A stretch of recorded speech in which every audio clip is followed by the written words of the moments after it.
બીજે ક્યાંય નથી જતા. સ્વામિનારાયણ ભગવાન એમ કે બીજે ક્યાંય માગવા નથી જતા અને મારી પાસે આવે છે તો હારું.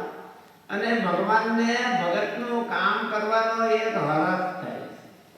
આપણા ભગવાન છે ને એવા જો એક ભગવાન ભગત આવ્યો ન હોય અને તાળી પકડીને કાંઈ ભગવાનને કામ ભરતું ન હોય તો ભગવાનને એમ થાય કે મારો દિવસ છે ને આજ નામજો મારે કાંઈ થયું નહીં કાંઈ. એકાદો ભગતનું કામ કરું તો મને સંતોષ થાય. એટલે ભગવાનને ગમે વાંધો નહીં તમારે માગવું. થોડું કાંઈ મુશ્કેલી હોય જોબ વધી હોય તો કેવું કોને ભાઈ સુરત સાહેબને થોડા આપણે કહેવા છે મારી જોબ વધી અને ઇન્ડિયન સ્વતંત્ર ભગવાનને કહેવાનું. એટલે કંઈક મુશ્કેલી હોય તો આપણે ભગવાનને કહીએ તો ભગવાનને ગમે. નથી ગમતું એવું નથી. ભગવાન ગીતામાં એવું કીધું કે ભગવાનને ગમે.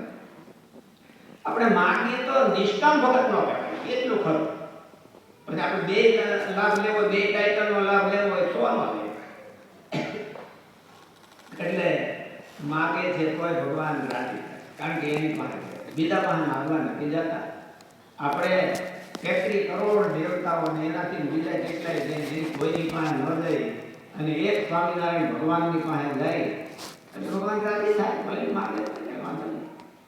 એટલે દુઃખી હોય અને ભગવાનને શરણે જવું એને શરણાર્થ ભગત કહેવાય. બીજો ભગત છે અર્થાર્થી.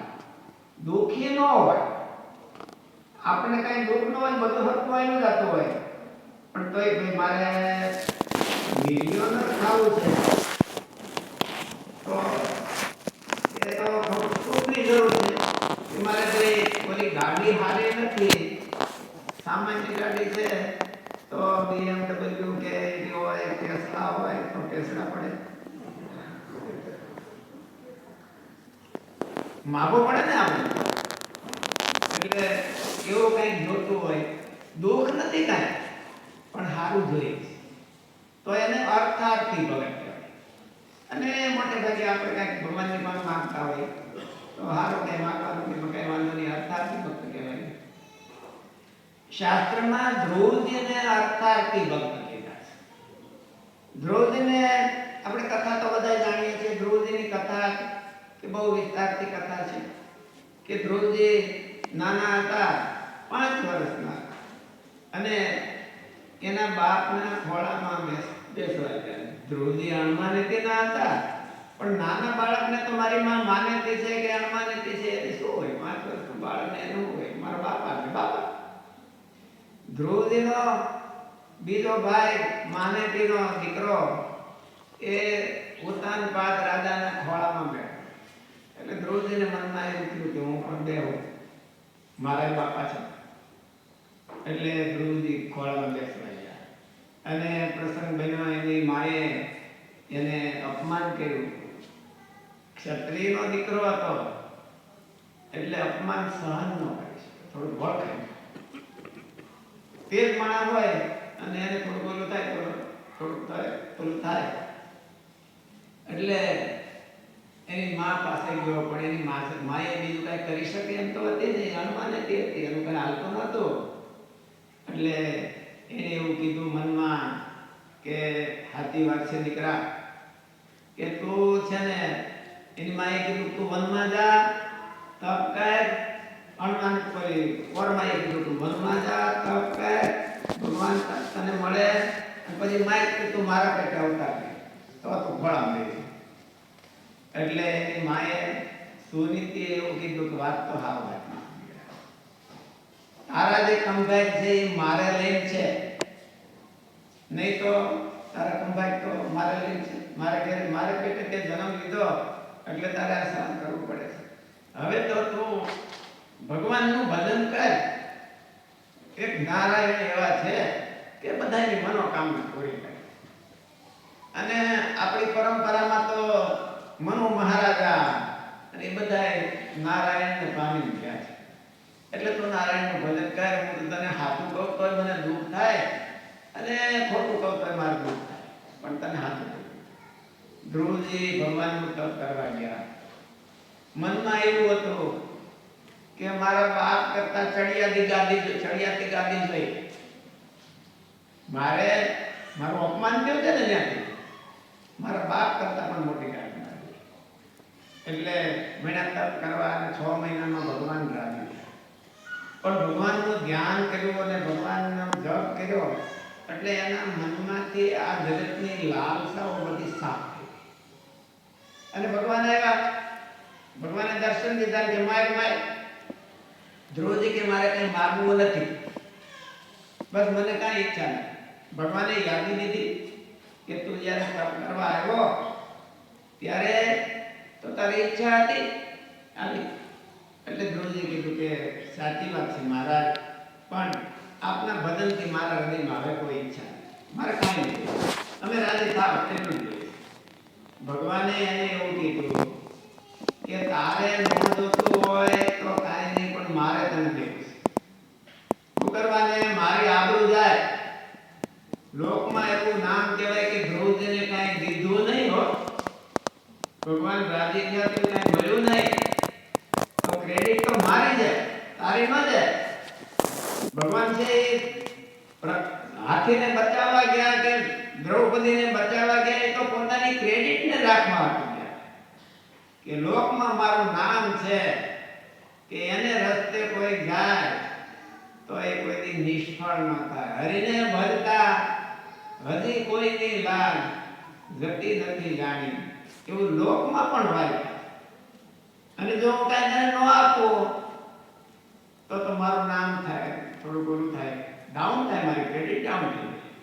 બીજેથી મારું કોઈ ભજન ન કરે મારે કરનાર. એટલે આ લોકમાં તમારે કે ફંક્શનમાં જવું હોય તો નાના છોકરાને બધાને ભેળા લઈને જવું હોય વરા લેવા માનેમાં, તો છોકરાને બહુ શણગાર. નાનો છોકરો હોય ને તેડી લેવાનું હોય, પણ તોય એને બૂટ પહેરાવે ને બૂટમાં લાઈટો થાય એવું કરે, એવું બધું કરતા હોય છે. એટલે એ શણગાર છોકરાને શણગારમાં જરાય રાહ ન હોય. છોકરા નાના છોકરાને શણગારમાં રાહ થોડું હોય, એટલે એને દિગંબર ફરવામાં રાહ હોય, એટલે તો શણગારમાં રાહ ન હોય. પણ શણગારમાં રાહ કોને હોય? એને મા બાપને હોય. બરાબર જો છોકરો બરાબર હોય તો કાકો પૂછે કોનો છોકરો છે, કોઈ એમ ગૌરવ અમારા.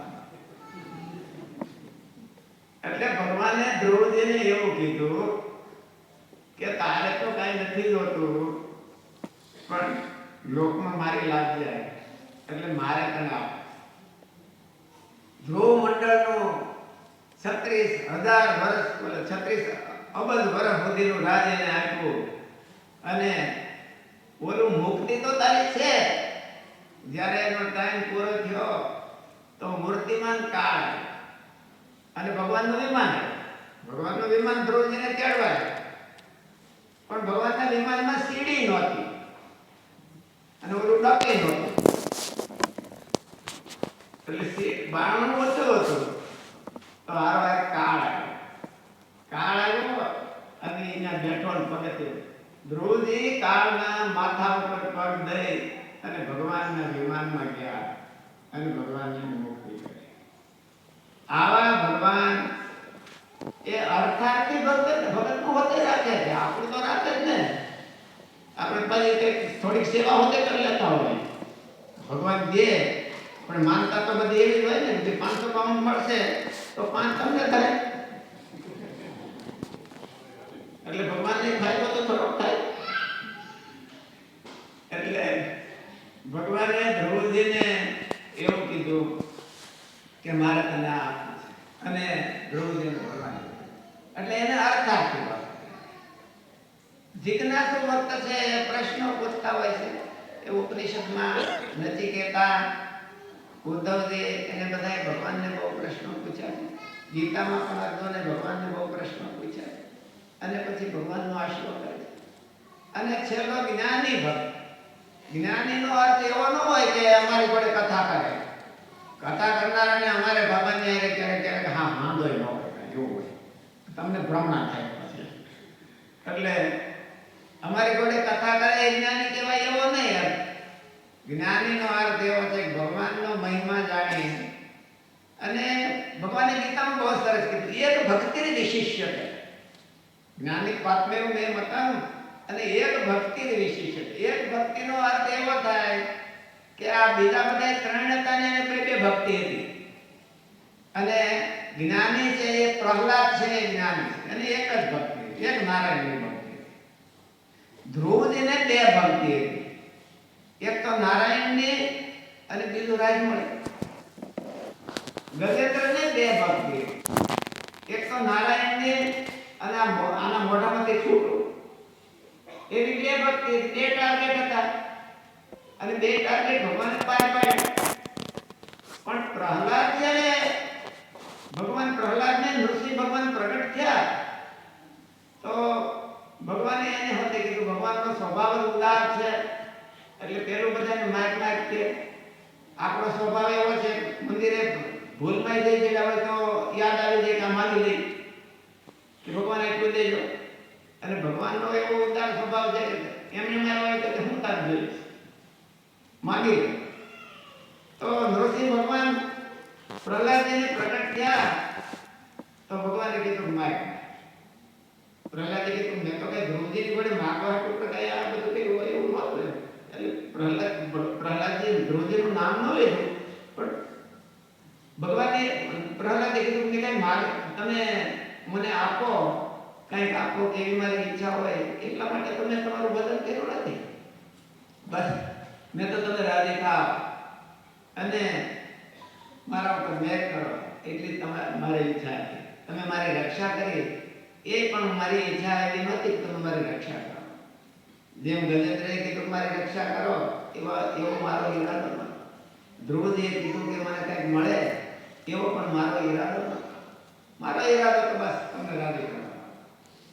પણ પ્રહલાદને ભગવાને નૃસિંહ ભગવાને એવું કીધું કે તું કંઈક માગ મારી તો મને શાંતિ અને સંતોષ. કારણ કે મારે આવવામાં થોડો વિલંબ થયો છે. ક્યાં તારી 7 વર્ષની કોમળ ફૂલ જેવો રાજકુમાર અને ક્યાં ત્રિલોકીને ધ્રુજાવનારો તારો બાપ અને એની સામે પડકાર જેવો 7 વર્ષનો પ્રહલાદ અને ત્રિલોકીને ધ્રુજાવનારો એની સામે પડકાર જેવો, એની સામે ચેલેન્જ કે જે બસ એની સામે વિરોધ. કોઈ દેવતાની હિંમત ન થાય સામું જોવાની અને આ 7 વર્ષના પ્રહલાદે હિંમત કરી એટલે ભગવાન રાજી તો થાય, જરૂર રાજી થાય. અત્યાર સુધીના ઇતિહાસમાં એવો ભગત કોઈ થયો નથી. નિષ્કળાન સ્વામી ગિરજાખ્યાનમાં પ્રહલાદનું પહેલું આખ્યાન અને એવો ભગત નિષ્કામ ભગત અને એવી ચેલેન્જ જીતનારો એવો કોઈ ભગત થયો નથી. એટલે ભગવાનને રાજી પોસે જે થાય એટલે ભગવાને કીધું તું માગ માગ. પણ પ્રહલાદે કીધું મને તો કઈ મારે તો કઈ માગવાની ઈચ્છા નથી. નૃસિંહ ભગવાને એવું કીધું કે મારા સંતોષ માટે માગ. મને કઈક એમ થાય કે હું કઈક દઈને આવ્યો, હું પ્રહલાદને કઈક દઈને મારે આવવામાં મોડું થયું છે અને તે બહુ સહન કર્યું છે મારા માટે તને કઈક આપીને જાઓ તો મને.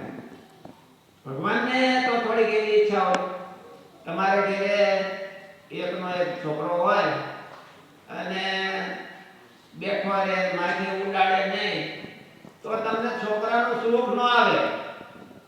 એકાદો વખત ત્યાં રમકડા તોડી નાખે, ટીવી હોતે તોડી નાખે તો ક્યાંક ફિલિંગ થાય છોકરો છે, નહીં તો ફીલ ન થાય. છોકરાનું સુખ લેવા માટે એ ક્યાંક કદાડો હોવો જોઈએ. હવે એનો સામનો બેઠો રહે તો એને કઈ મજા ન આવે મા બાપને. એટલે ભગવાને કીધું કે તું કઈ મને ફિલિંગ થાય થોડી ક્યાંક તું માગતો અને હું તારું પૂરું કરું, તારી માંગણી પૂરી કરું તો મને એવી ફિલિંગ થાય કે મારો ધક્કો વસૂલ થઈ ગયો.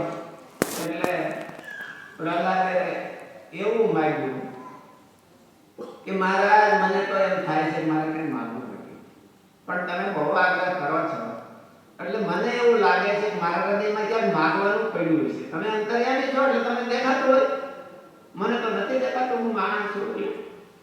એટલે તો હું એવું માગું છું તમારી પાસે વરદાન કે કાંઈક મારા હૃદયમાં માગવાનું પડ્યું હોય તે બહાર નીકળી. અને એ હું માગું ભગવાન એની ઉપર બહુ પસંદ રાજા. ગીતામાં ભગવાને કીધું કે આર્તો જિજ્ઞાસુ રણકાર્તિ જ્ઞાની કે ભરતર્ષભા. તો જ્ઞાની ભગત એને કેવો કે પ્રહલાદ કેવો. એને ભગવાનનો યથાર્થ મહિમા સમજ્યો છે એટલે એને આ લોકની કઈ ઈચ્છા નથી રહેતી.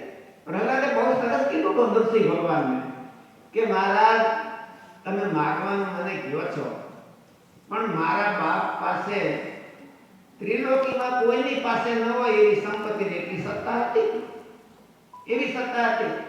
પણ હું જોઉં છું તો એનું શરીર છે ધૂળમાં રંગોળાય છે. આવી સત્તાને આવી સમૃદ્ધિ હોય આવી શક્તિ હોય એને એટલી આવી રીતે થતી આ દશા હોય તો હું માગું તમારી પાસે એમ. એટલે ભગવાને એવું કીધું કે પ્રહલાદે એવું કીધું કે મહારાજ મારે કાંઈ નથી તમારી પાસે માં. અને એવો નિષ્કામ ભક્ત હોય એને ગીતામાં ભગવાને જ્ઞાન કીધું. આપણે ભગવાન પાસે માગીએ એમાં કઈ વાંધો નહીં પણ હા પછી ભગવાનને નવરાત ન થવા દે એવું ન હોય. એક મિલે તો એક મિલે 10 20 को इच्छा तो 20 मिले सहस्त्र को चाहिए. માણસને લાલસા છે કોઈ દિવસ પૂરી થતી નથી અને ભરાતી નથી, સ્વાભાવિક છે. એટલે કઈ થોડો સંતોષ રાખો. એક વખત એક માણસ છે એને નારદજીને કીધું કે મહારાજ કંઈક મારી ઉપર દયા કરો ને, બહુ કઠણ કાળ છે, રોટલાનું પૂરું નથી થતું, કંઈક મારી ઉપર કઠણ કાળ છે. તો નારદજી કે હું દાલ જોઈશ. એટલે એક કરો કે તમારા શિષ્ય છે હોય કોઈ પૈસાદાર હોય એની પાસે કયો ને કે થોડું ઘણું મને આપે. નારદ કે વાંધો નહીં, કોની પાસે તારા ધ્યાનમાં કોઈ છે એવો? મારા કુબેર છે. કુબેર છે એ લોકોના ભંડારી કહેવાય છે. એટલે કુબેર છે એની ઉપર ચીઠી લખી દો ને. એટલે નારદજીએ કુબેર ઉપર ચીઠી લખી કે આ માણસ છે બહુ ગરીબ છે, ભીખ માગે છે, એને પૂરું નથી થતું, એટલે આપજો અને તેને થોડું રાજી કરજો. એવું લખી દીધું. નારદજીને તો સાધુ મહાત્મા તો લખી દે સીધું કે ઉલાળધારા હોય ને. એટલે આ ભાઈ ગયો કુબેર ભંડારી પાસે અને કે ભાઈ નારદજીની આ ચીઠી છે અને હું ભિક્ષા લેવા આવ્યો છું. બહુ સારું. કુબેરે આજ્ઞા કરી દીધી કે આના પાત્ર ભરી દો, રત્નોથી પાત્ર ભરી દો, સંપત્તિથી પાત્ર ભરી દો. એની પાસે પાત્ર તો ખાલી માગણ હોય એની પાસે એનું હોય પાત્ર હોય માગણ. એટલે એના અનુચરો હતા એ બધા એના કુબેરના ખજાનામાં લઈ ગયા, કુંવરમાં અને નાખવા મળ્યા રત્નો. પણ તકલીફ એવું છું કે આ પાત્ર ભરાય જ નહીં કોઈ વાત. આખો ખજાનો ખાલી દીધો તો એનું પાત્ર ભરાણું. પેલા માણસને કુબેરને કીધું મહારાજ તમે જોવા આવો, આ તકલીફ વાળું કામ છે. એટલે કુબેર આવ્યા અને એને જોઈ કે શું છે એટલે કે આનું પાત્ર ભરાતું. તો પાત્રમાં કઈ ઓલું કે હોલ છે તો કે ના હોલ નથી. કુબેર લઈને તપાસ્યું ને આમ જોયું આડાવડું કરીને તો કુબેર ધક્કા ગયા કે ઓય દડે ના નહીં ભરાય. કારણ કે આ શું છે માણાની ખોપરી છે એટલે માણાની ખોપરી પાઉથી ભરાય નહીં. એટલે કોઈ દિવસ કોઈની ખોપરી ભરાતી નથી. એટલે મહારાજને આપણે ધ્યાન રાખવું. આપણે માણસ છીએ ને આપણી ખોપરી તો છે જ.